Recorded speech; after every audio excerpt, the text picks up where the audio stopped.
তিনবারের সাবেক প্রধানমন্ত্রী খালেদা জিয়ার অবস্থা সংকটাপন্ন, রাখা হয়েছে নিবিড় পর্যবেক্ষণে, এভার কেয়ারে নেতাকর্মীদের ভিড়। মায়ের এমন পরিস্থিতিতেও কেন দেশে আসতে পারছেন না তারেক রহমান, জানালেন নিজেই, বললেন ফেরার সিদ্ধান্ত তার একক নিয়ন্ত্রণাধীন নয়।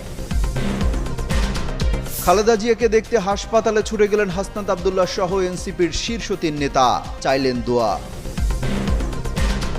বিএনপি চেয়ারপারসনের স্বাস্থ্য সংক্রান্ত বিষয়ে যাচাই বাছাই ছাড়া কোনো তথ্য প্রচার না করার অনুরোধ। তার সুস্থতা কামনায় দোয়া চেয়েছেন জামায়াতের আমির সহ বিভিন্ন শ্রেণী পেশার মানুষ। 4 দশকের বেশি সময় রাজনৈতিক ক্যারিয়ার খালেদা জিয়ার, সাধারণ গৃহবধূ থেকে হয়েছেন প্রধানমন্ত্রী, কখনো হারেননি নির্বাচনে।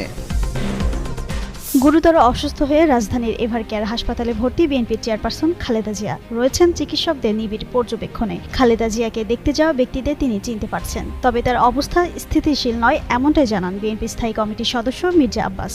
শুক্রবার রাতে 1টার পর হাসপাতাল থেকে বের হয়ে তার শারীরিক অবস্থা নিয়ে সাংবাদিকদের সঙ্গে কথা বলেন মির্জা আব্বাস। তিনি জানান যে অত্যাচার খালেদা জিয়ার ওপর হয়েছে বিগত সরকারের সময়, তার ফলাফল তারা পাচ্ছেন। তিনি এই মুহূর্তে স্থিতিশীল নন, আরও একটু উন্নত চিকিৎসা পেলে হয়তো ভালো হবেন বলে মনে করেন তিনি।